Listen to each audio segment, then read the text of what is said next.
Hello. I have to make sure. It's kind of hard for me to see if I have this lined up until it's really on. Woo. We don't want it to fall now, do we? Good day, y'all. Good evening, wherever you are. I love you. I'm grateful to be here with you. This is not exactly where I want it, but we're going to leave it anyway. How's everybody doing? Thank you for joining me. We're in a different spot today. We're not in the fire. I'm creating new spaces in my house, and this is my new one. I'll introduce you to the whole space another time. But, let me do this too. Let us get some. What are my little... I have other little lights that could be on. I'm all about the... unicorn lights. Unicorn lights. I'm all about the fun. Hi, thank you for joining me. Hello, hello, hello. Okay, so, excuse me. Let's first take a second and check in with ourselves and connect with each other. And we all, we allow more love, more learning, more of the good stuff that way. We are stronger as a sum of all parts than we are as the individual. So, hello. I know. Isn't this so pretty? I'm so excited. I'll show you the whole deal at another time. So today we're going to sit right here. So let's take our, you can take your left hand on your heart if you like. This is the way I mindfully check in with my heart because I can feel it. The minute I put my hand here, I can feel my breath. And I can feel my voice through my chest. Then I put my right hand on top. And I'm going to breathe in through my nose.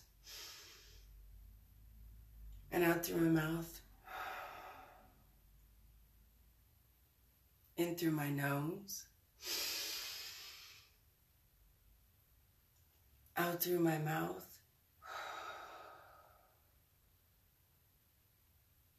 In through my nose.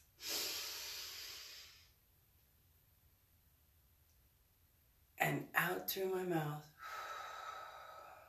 I have a ginormous rib cage.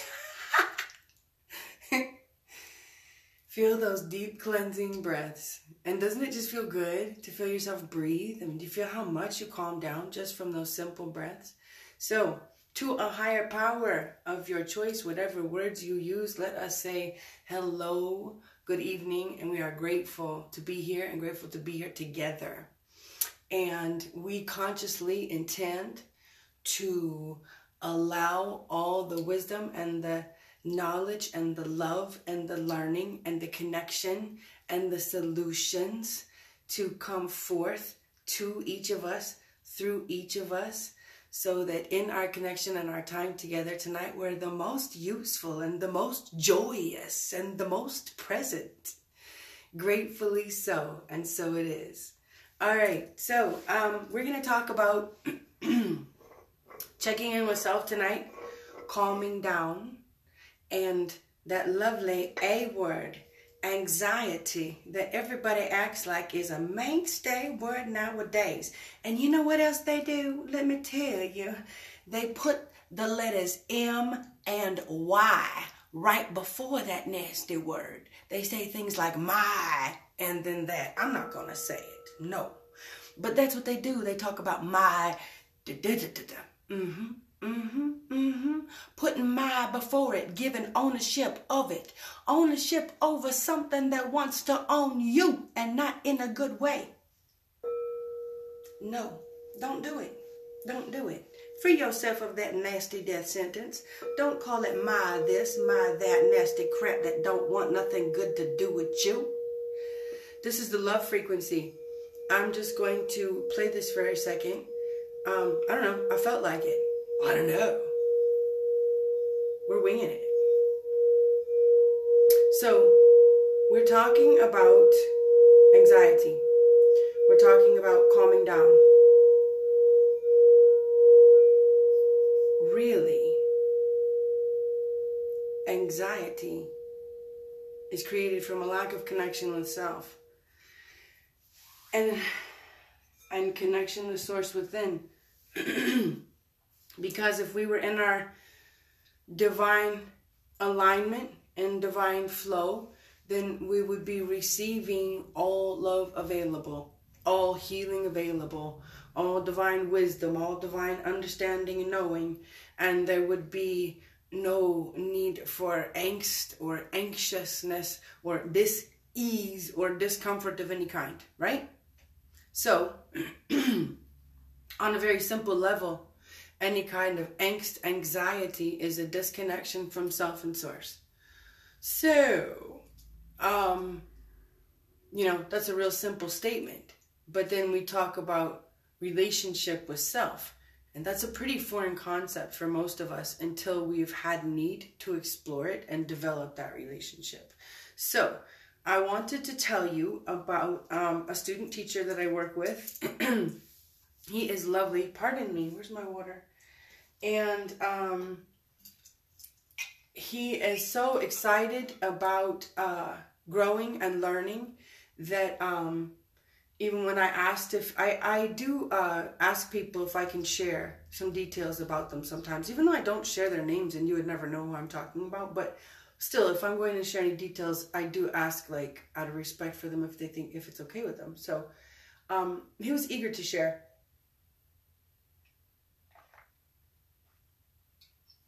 Because he's feeling so much better in ways that he didn't know were possible. And that's really cool, right?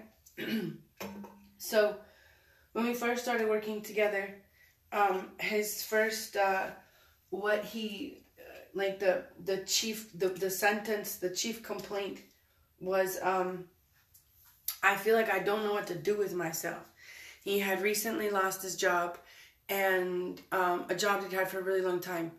And he said, it just was like from this very rigorous, very regimented schedule to, starting over. Well, or finding another job anyway, which is, when you've had a job for a long time, you have completely different schedule. It's very much starting over.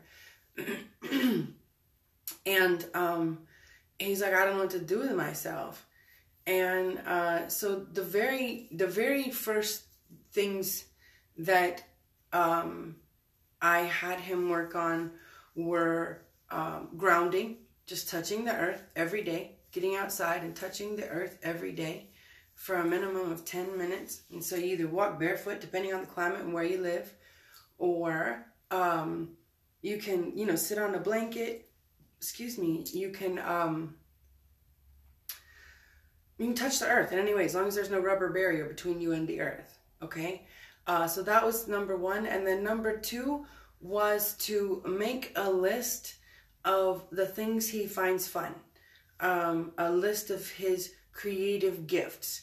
Not so much the assets and gifts that you would list on a job resume per se, depending on what your job is. If your avocation and your vocation are the same, then you're good to go. But if not, then what you would put on your resume and what you're going to put on your list of, what I do well is going to be different than the things that you do in a creative capacity for fun that you maybe don't earn money doing. And so what we find is most adults, unfortunately, I think I can actually safely say most. I do actually think of the words before I use them. I was going to say many. I chose most. Maybe I should just say many. I don't know. Everybody, I don't know the stats. A good many people I work with, there you have it, spend very little time in their creativity, in their creative space, in their creative gifts, because they are so regimented with the things that they have to do, going to work and then, taking care of family. It's very like everything has its box, and if you do the box, all the boxes fit, but if you don't, it's just too much, So I asked him to make a list of those things, and I said, if you really have no idea, you might have to backtrack to a time before when you were younger, before you were so regimented. What did you enjoy doing then? So that was where we started. And so we did that work, and he actually found that he very much enjoyed the grounding and very much helped him to settle down. it very much helped him to start cueing into other things that he hadn't paid attention to before. You know, some things in nature, some birds, some things about himself, different things. But there's a a different layer of connection coming online there right away. Okay, he very much enjoyed the thought process that came as a result of making the list of creative gifts and creativity. So that was awesome. So it was a beautiful opening to the work we did to, you know, to ease us in. So we did some, from there, and specifically the part I want to talk about tonight was, he was saying that he experiences anxiety, as do a great many people that I work with, and he felt like that was giving him procrastination was the word, procrastination, and so he was just being lazy. The fact that he wasn't doing everything you know, in rapid fire time, and that he wasn't super, you know, motivated to just jump up and get everything done. He said he was being lazy, and his words to describe how he felt were very critical, I would say, and very limited. So we talked for a while, and come to find out, his dad passed when he was 15. And when that happened, as the youngest kid in the family, he just decided that he was going to be quiet and handle it, and take on a lot of the responsibility of the family, and assist his mom in a lot of the duties, you know, associated with taking care of the family, and assisting her, because he just felt like that was the responsible way to handle things.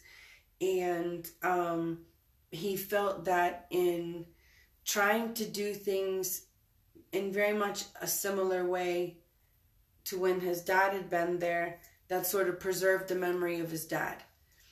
And by keeping as much of that the same as he could, that was like, you know, that's where dad was, in this space, in this way. And so keeping it the same was advantageous for him, you know. It made him feel comfortable. And so as we start talking, you know, what we find out is that through this really, really traumatic experience in his life, he I don't know what's with me tonight, excuse me.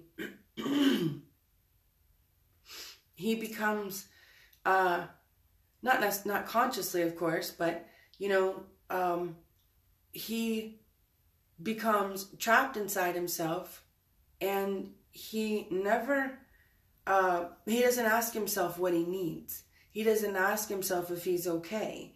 He doesn't ask himself if he needs to talk to anyone, or if he needs to cry, or if he needs anything. He just decides he doesn't need anything. And so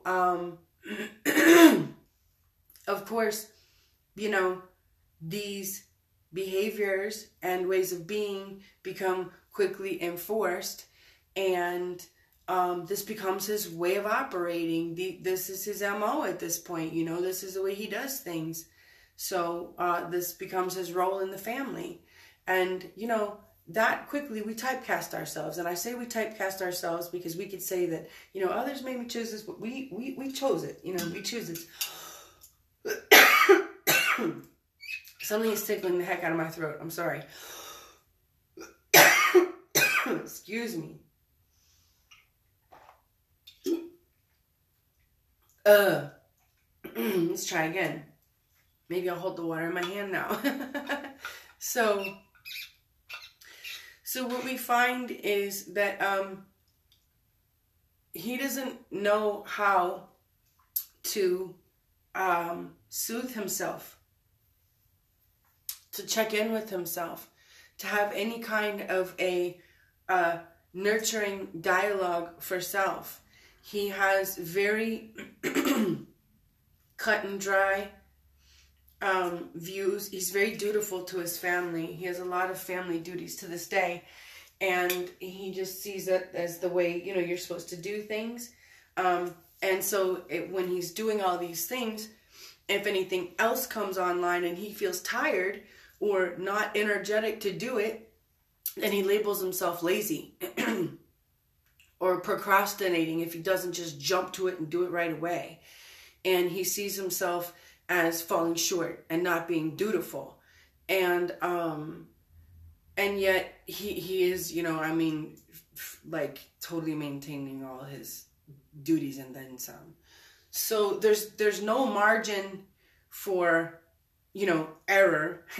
There's no margin for humanity. There's no margin for not only for emotion and for showing up, but there's no even awareness of what's going on inside. There's just, you're being lazy, you're procrastinating, you're not doing the job. That's how he talks to himself. That's how he shares. So, we explore a little deeper, and that's what we find out, that's the only go-to, because we don't know how to check in with self. And, I'm familiar with this. I remember when I got divorced and I was going to try dating, right? Because, that's what you do. And, when one after the other man would ask me, well, what do you do for fun? And I was like, and it was horrifically embarrassing to not be able to rattle off all these things I did for fun, to genuinely be stumped because I had become such a human doing versus a human being. Like, if you ask me what are my roles as a mom, what are my favorite, what's my favorite capacity in motherhood, or what do I enjoy when the most about helping people in my business or something like that, I could have chatted for days. But as far as like, what do I do for fun, just Heather the human, I really didn't know. And it was like being caught with your pants down. It was like terribly embarrassing. I didn't know what it was like. It freaking hurt deep. Like, it felt like I felt like a tool. I felt like a total tool, I felt like one of those people, they need to go like the big voice on the podium and like you act like you know everything, and you're like, oh, but then you got like nothing, nothing behind the big facade in the front. I was like, whoa, it felt really empty. So when I realized, what I learned is the same stuff I share with others. I had to learn a dialogue with self. I had to start exploring the parts of me that I didn't even know were in there. I just saw that, there were things that I was clearly avoiding in my life, or I was escaping, or I was doing whatever behavior it is. It's different for each person, but that were creating more of a pattern of anxiety, or I felt like I couldn't engage in my everyday activities, or at one point I was dealing with anxiety so bad that I couldn't breathe. I couldn't function. Literally, I'd get all lightheaded. I couldn't drive. I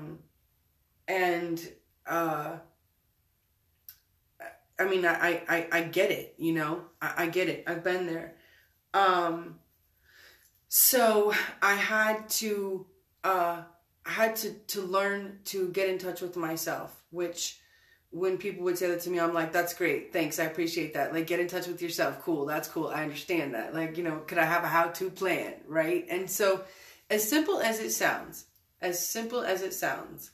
if you get a journal, oh, I wanted to say one other thing about that. We go through, we go through this life, and we have these wants about and expectations about how we should show up, right? Like my student teacher here. He should always have the energy, no matter what comes online. He should have the energy to do his work duties and to take care of his family duties, and then any other, and this is immediate and extended family, and then anything else that comes up. And he should just have it. There's no understanding about output, input, none of that. It's just he should have it. And so we start talking about this relationship. I said, do you have any concept of how much you're putting out versus how much you're taking in? And he's like, no, And I said, let me ask you this. If you and I were going to go into business together, if we decide, we start talking, we're going to go into business together, do you think that you're going to find out, kind of about how I do things overall? Do you think you're going to check out the relationship between you and I, like how much is give and take, how much are you putting out and how much are you giving? He's like, definitely. And I'm like, right. And we're going to be discussing matching resources, investing in this business. And he's like, yeah. And I'm like, and you'd find out about who I am as a person. You'd get references on me. You'd want to check me out. You want to get to know who I am, how I do things, right? I would hope you would. And he's like, yeah. And I said, you'd spend a lot of time. Yet, if I ask you right now, how do you calm yourself down? What kind of dialogue do you have with yourself? What kind of relationship do you have with yourself? How do you soothe yourself when you're uncomfortable? Most of us don't have the answers to any of these questions. Most of us have never even thought to ask ourselves these questions, but we have plenty of expectations that should just get done.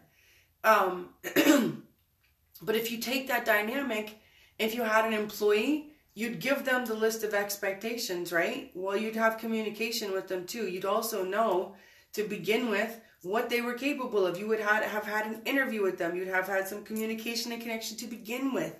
There would be some back and forth. And there would be in any other relationship, far more than most of us have with ourselves.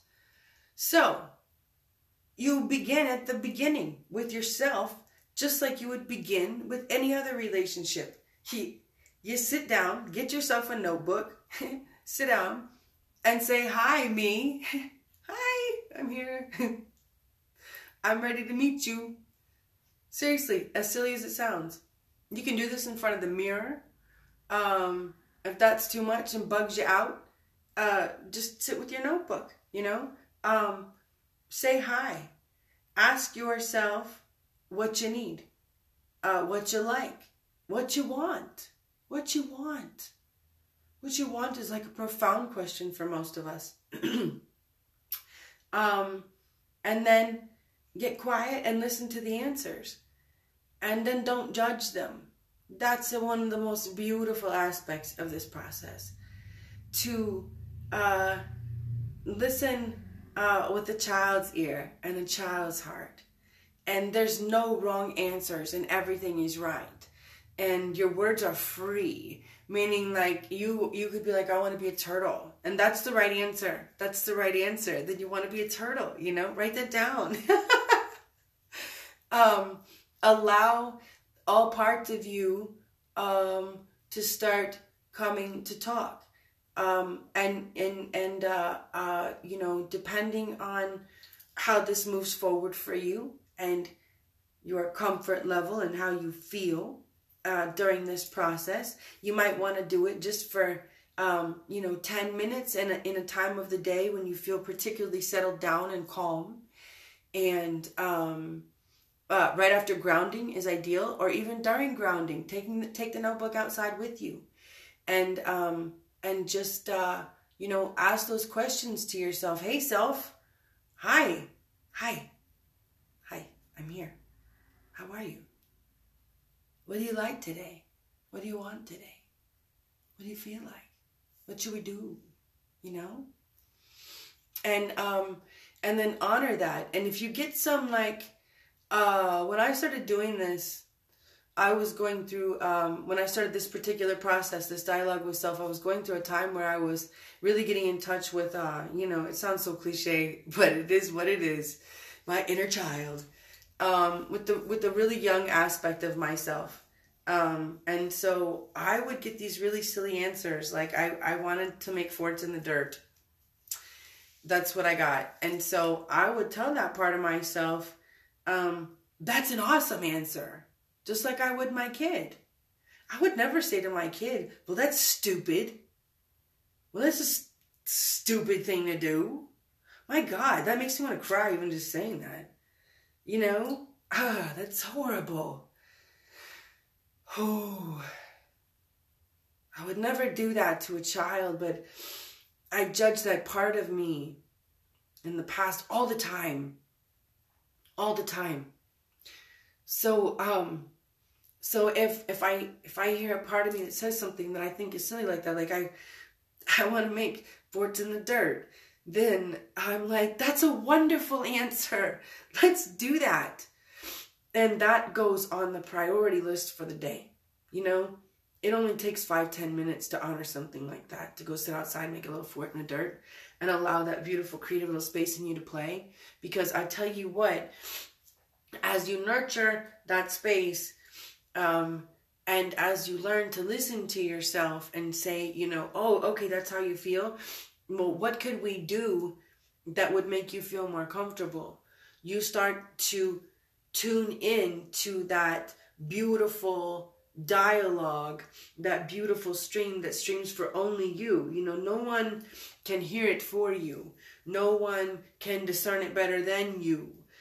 You got to get quiet to listen. And it's just like any other practice. It takes practice. And in that, you know, you learn to listen, and then you learn to show up for yourself in more capacities and create time for yourself. And then it doesn't have to be a dialogue where it was like I started, where it was kind of like, you know, wow, there's a whole bunch of feedback here that I didn't even know y'all existed. and then, you know, I was only going there because there was issues. Now I have beautiful ongoing, and I call it dialogue, you know. No, I was gonna say no, I don't talk to myself, but yeah, actually I do.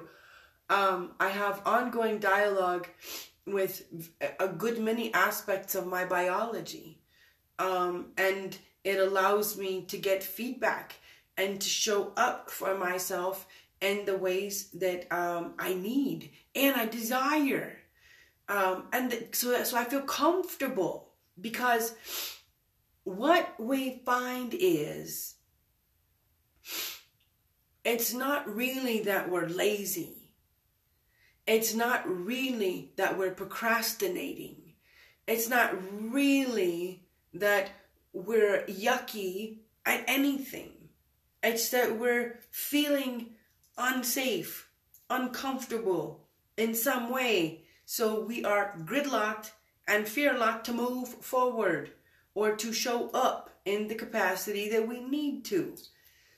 And if we get our heart space in a capacity that we feel comfortable and we can breathe, then we can get this to follow, and then we can get these and these. Check out my old lady shoes, oh woohoo, to follow. And then we can be where we want to be, do what we want to do, right? So that's the idea, is to have that ongoing dialogue for self. So I'm there, you know. It's not, oh shit, I gotta reset and check back in and clean the slate and start over. That's where I was in the beginning, and that's cool. Now I have a running chat, so I'm able to listen, you know, and listen without judgment. That took a long time too. So that's what I have for you all tonight. You know, get a notebook, and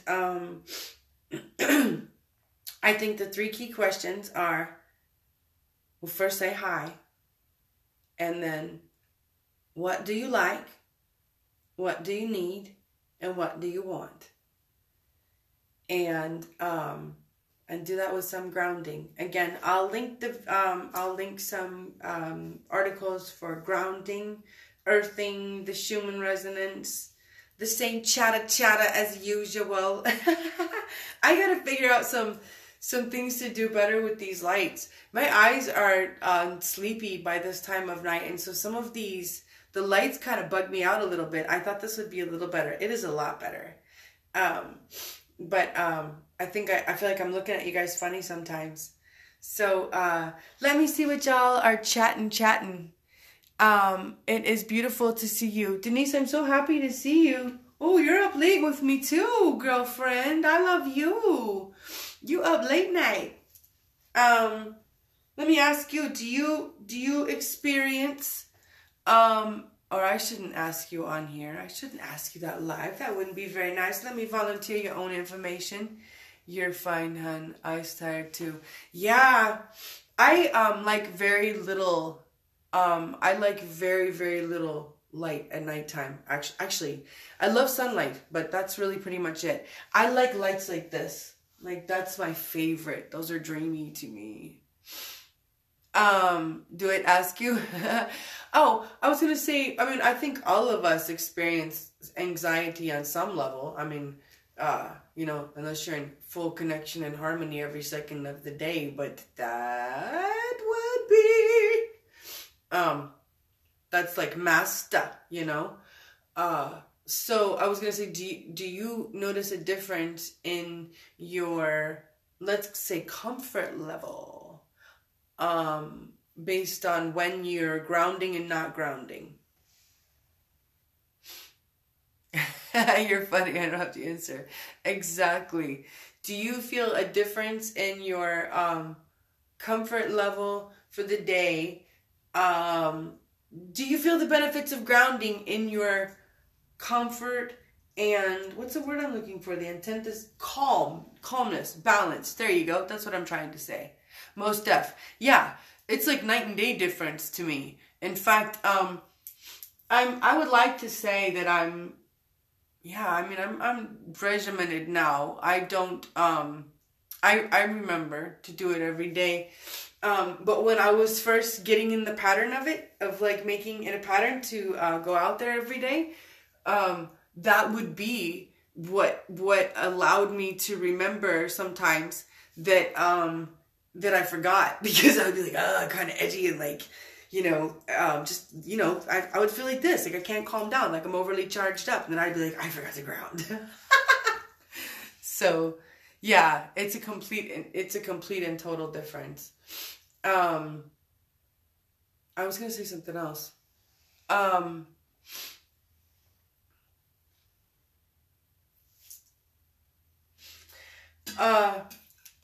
And the journaling is especially helpful. Also because it helps you feel like you got the stuff going on the inside out of you. It's really useful. It's really useful to journal too. Just to write this stuff down. You know what else works, I think, for a lot of people? I work with a lot of people. It would call sometimes it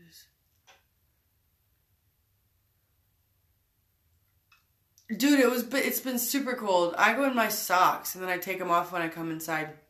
I don't have the big trees. I have not thought about if I can hug any trees around here. Yeah, you can totally hug the tree. The tree is grounded. If you have a garage or a house on a slab, you can also just touch the slab or the garage. I mean, it's still just as cold, don't get me wrong. Okay, so journaling, and then, excuse me, some people find that making themselves a video. Make yourself a video about, you know, about the process instead, you know, kind of helps you process. Although I really do advocate writing, and that's also because of the cognitive processes that's going on in the writing versus using theology. So I'm down with writing for journaling. I advocate for writing. Like I said, there's a cognitive process that is absent when we're just using video. I've tried socks, but I feel it better barefoot. Yeah. I see. I don't know if I notice a difference. Sometimes I get really, really, really bundled up, and I sit with my socks on the ground, like in a chair for a little while. Especially if it's sunny out, but it's been cold, but it hasn't been sunny for a while. I love the sun on my face in that case. But that's a lot different too. I think when some people, and some people that don't, what I was gonna say, I'm twisting, I'm like reverse engineering my words.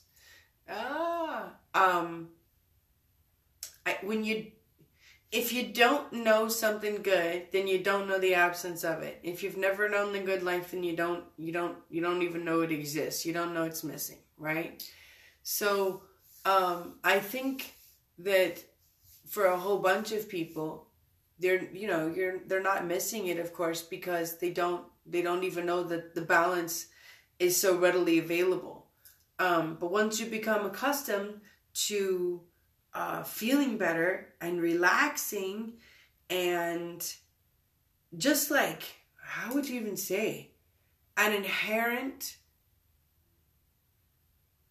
relaxed state, like just everything is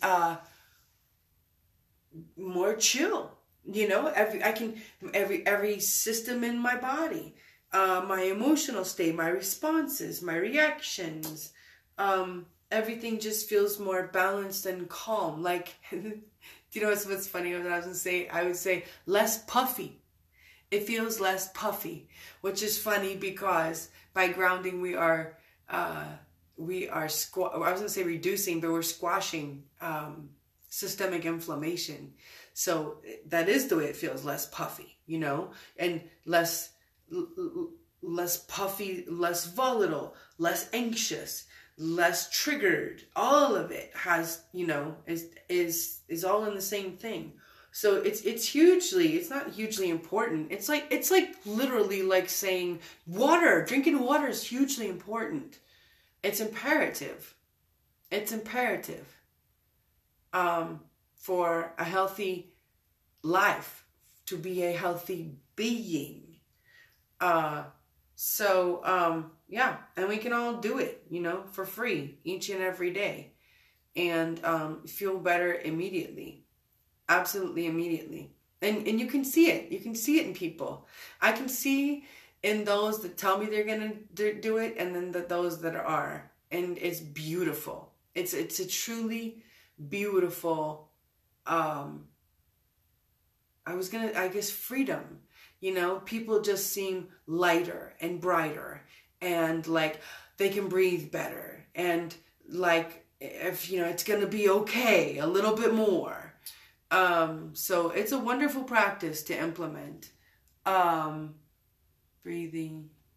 Yes.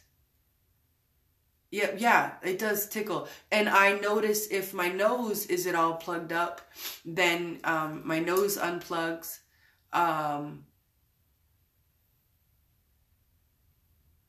Some days you require more. Oh, yeah. If I'm having a lot of, sometimes if I'm having some challenging life situations, then I'll choose to do my work sitting outside. Where I can keep my feet on the ground, and it just helps me calm down and breathe, and be, in a little more relaxed state. So, oh yeah, beautifully settled.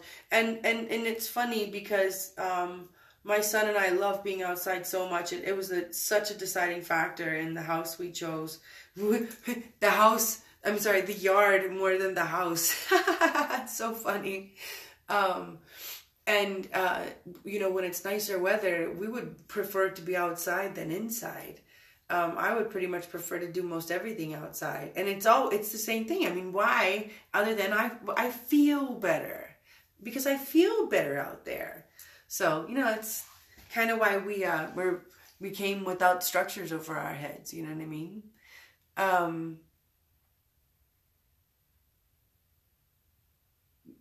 I'm glad to hear you were able to get it. I'm glad to hear that you're doing these things to take care of yourself. Because you really are, Denise. You're really on board and showing up and doing the do, girl. I was thinking about you. Was it yesterday or today? And your presence and the work you're doing, and how you're taking the you're really taking the initiative, and you can see, because and it just does wonders. It does wonders. So all right, I should get off of here. I again forgot to run a clock. I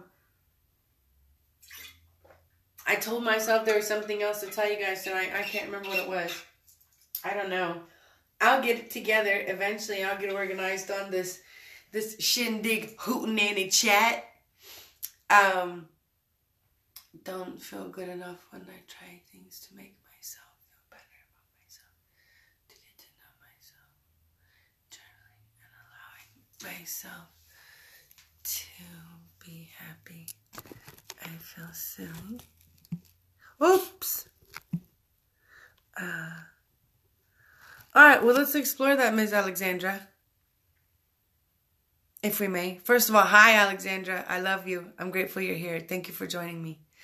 I love you, Denise. You feel like you don't deserve to be happy. So, do you deserve to be miserable? What do you deserve? What do you deserve?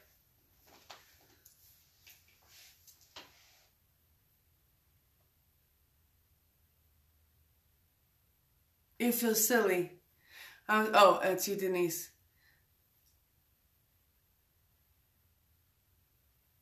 I don't know what the lag time is on here. I'll share this. I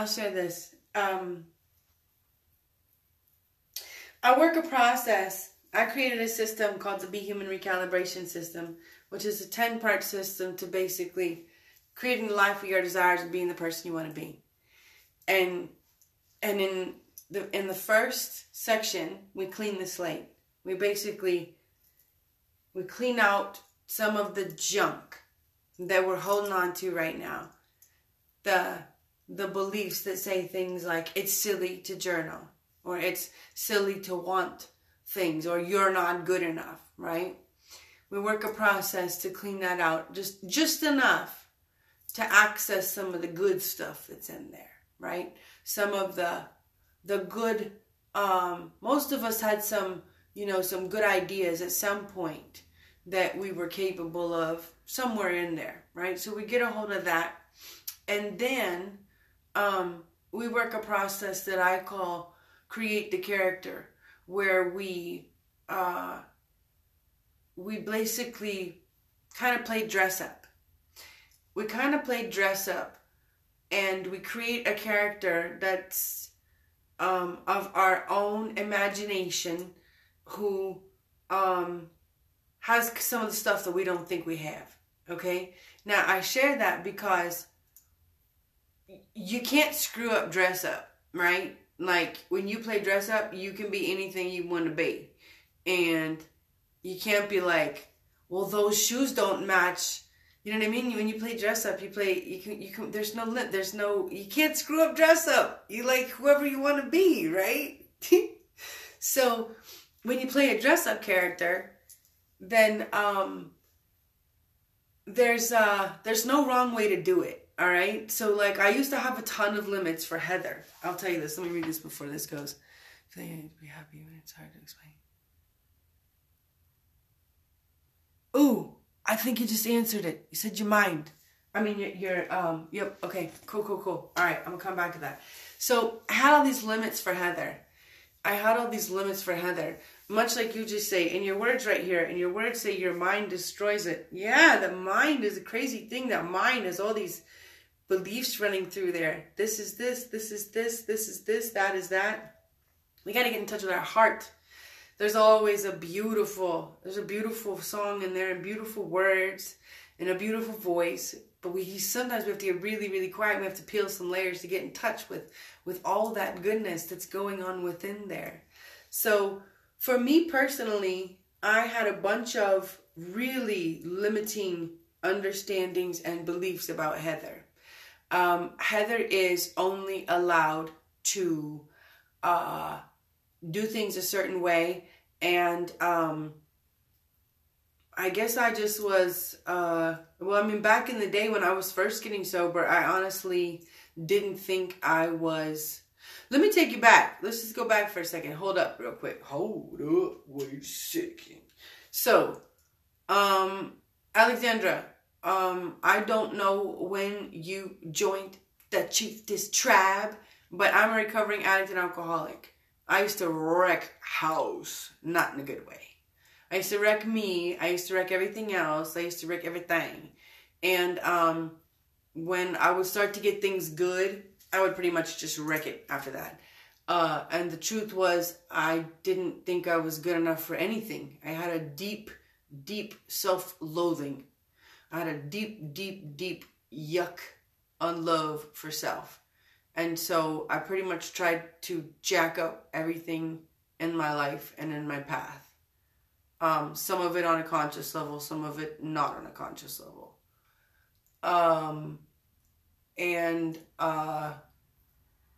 It's taken years of work. It's taken years of work to get in a place of true love for self.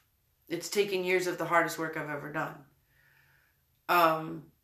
So if you're in a place where you feel like you are unable to keep moving forward in a beneficial way because you are sabotaging yourself from beliefs you hold and things your mind tells you, then I would tell you that one of the most beneficial and productive and proven ways to get out of your own crap is to step into a capacity of service to another human being or living thing. It could be a pet.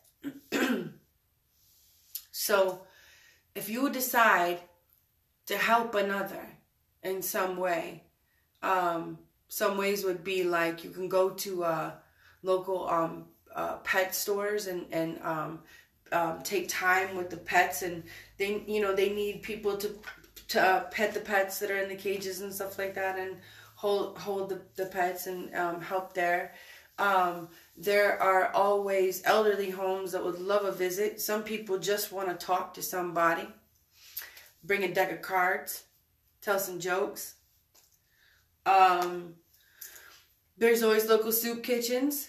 You can get, you could grab a couple sandwiches and head downtown.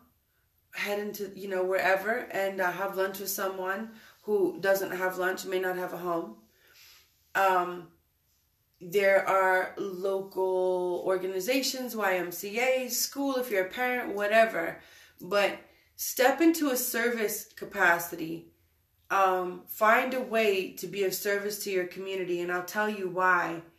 It is impossible, and I mean impossible, to have one foot in gratitude and one foot in the nasty, shame for self, unlove for self, self-sabotage. Because the fruits of your labor, the actual benefits of your energy are in front of your face. Whether it's a mouth saying thank you, or the improvement in a situation that you're taking part in, or the benefit and improved health of an animal, or whatever it is you're doing, you're going to see the fruits of your labor immediately, in real time, when you're there, when you're doing it. And that is energetically engaging. And you can't be like, oh wow, look at this beautiful thing, but I suck. Oh, I love being a part of this, but I suck. Like, you just can't do it. I mean, I've never seen anyone do it. I mean, I'm not asking you to go try. But if you can't break that pattern by yourself just yet, then give yourself, move your feet and your butt in a way that allow your brain a break. There you have it. Okay.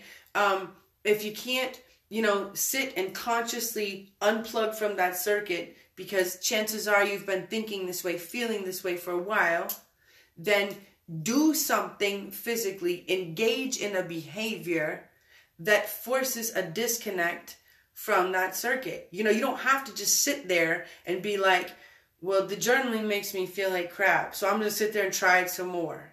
That's not, you know, beneficial to anybody. That's not helping you. So unplug from that. Unplug from that.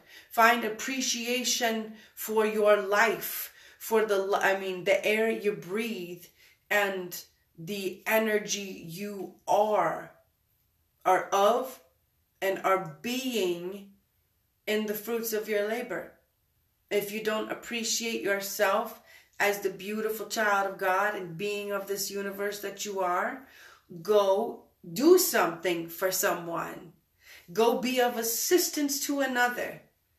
And then you can see that you did really good, that you did nice, you did helpful stuff. You did useful stuff. You're a useful being. You're beautiful. You know? I don't expect you to be like, wow, that did it, you know, in one time. I see where I contribute. I see where I'm worthwhile. I get it. I get that. But you keep doing it, you know? You keep doing it. When I got separated, I had an almost 2-year-old and 2 juniors in high school. And I had no idea how I was going to get myself through that time and take care of 3 kids. I'm sorry, it was before Christmas time, right before Christmas. I had no idea how I was going to make this a happy time and how I was going to keep it together, how I was going to take care of 3 kids and be like happy, joyous, you know, like, you know. My kids and I decided that we would take all the money that we would have spent on each other and on all of our family, and we would ask all of our family to donate all the money that they were going to spend on us for Christmas, and we would donate it in a way or to people who couldn't have that for themselves. So what we ended up doing was creating a fundraiser, actually. We told people what we were doing, and we ended up raising a whole lot of money. We packed 300 sack lunches with some non-perishables and a pair of tube socks, because for tube socks you can wear them as socks or you can put them on your hands as gloves. Beanie cap and some chocolate. We packed 300 of those bags and we delivered them to some of our friends without homes in Atlanta. It was one of the most joyous holidays. It was so happy. It was so happy. We were so busy. We were so busy packing those bags. We were tired. We ran this campaign online. We called it Holiday Help for the Homeless. You can Google the hashtag. We did it in real time. And instead of being horribly damaged, you know, or extremely upset or upside down or angry or whatever, we were a busy family doing something different that was really worthwhile and really mattered. And it was a beautiful time for us. We did it for 2 years after that as well. But there's tons of ways to create some trickery within your brain, because if you've been powering that circuit for a while, then that's your default and that's your go-to. I understand that. So you might have to move your feet and your hands in a way that allow you enough of a disconnect from that circuit to give you reprieve. Basically, to take a break from that operating system that's not serving you. Step out from it. Step out from it and do something else and allow yourself a different perspective of who you are and what you're capable of. Yes? Yeah. I'm going to cut this off now. I hope that was helpful, Alexandra. And you're welcome also, you know, you guys, after this video runs, comment underneath, like in the you know, not on the running stream, but on the main stream afterwards, and then I can see them right away without having to scroll through here. And leave me comments and feedback and questions, and I will go through and answer. And I hope what I shared was useful. And I'm excited to read everything that you have shared in here. I'm so grateful for you all joining me. Thank you so much. I'm so grateful to be here with you. I really am. It is I'm really... I had a woman here earlier today, and she said, "Do you ever wear makeup?" And I said, "Actually, I do." I said, "But with the nature of the work I do right now, if I do a reading for someone, I'm probably going to cry. If I sit in, a recalibration retreat, and I'm channeling the good stuff, I'm going to cry. And if I'm, really, really in the flow of all that good love, I'm going to cry. And I love. I love so much that I've done the work, that I'm 100% comfortable with that today. It's so beautiful to not be, and not be too much, to not have to duck out, So I'm very grateful to be here with you all. I'm very grateful to share. Maybe next time I'll bring tissues. Or maybe I just won't wear makeup. We'll figure it out, right? One way or the other. Thank you for joining me. I look forward to reading through everything you all have written. I love you so very much. If you're starting where I started, I absolutely hated myself. I want you to know that, because I want you to see where I am today. I want you to know it's possible. I love me more than any other human on the planet. I love us all. We're all the same. But I think I'm the cat's meow. I really do. I think I'm so cool. Because I can do stuff that nobody else can do. And you know what? When I can do something that I think is wacky and pretty silly and, not pretty and weird and all that, but sometimes all that weirdness and all that whatever gives another person the courage to do their weirdness, and their weirdness is brilliant, and it creates this magical thing, and their magical thing sparks another person to do something brilliant and magic, and everybody is like, ooh, feel the magic. So that silliness is a blessing. We don't have to shut down the silliness. When did being silly become a bad thing? That we're like, I feel silly. Be silly. Have y'all seen me wear a cape? I wear a cape. I do. I haven't done it in a bit. Maybe I should do it. Embrace that silly. That silly can be your best friend when you're transitioning into new times, when you're greeting parts of self, when you're learning to let go of it's gonna... Embrace silly. Bring silly to the table. It's beautiful. All right, I'm out of here. I love you so very much. I can't wait to read. Hello, Deborah. Thank you for joining me. Thank you, Denise. Thank you, Alexandra. I love you guys so much, and I look forward to reading your comments. You can message me on here. You can hit me on my website at www.thechieftess.com. But that's totally under renovation right now, so you're probably not going to find any new information. So message me. I forgot to introduce myself in the beginning again. I am Heather Peterson Lockhart. I am the Chieftess, and I love you.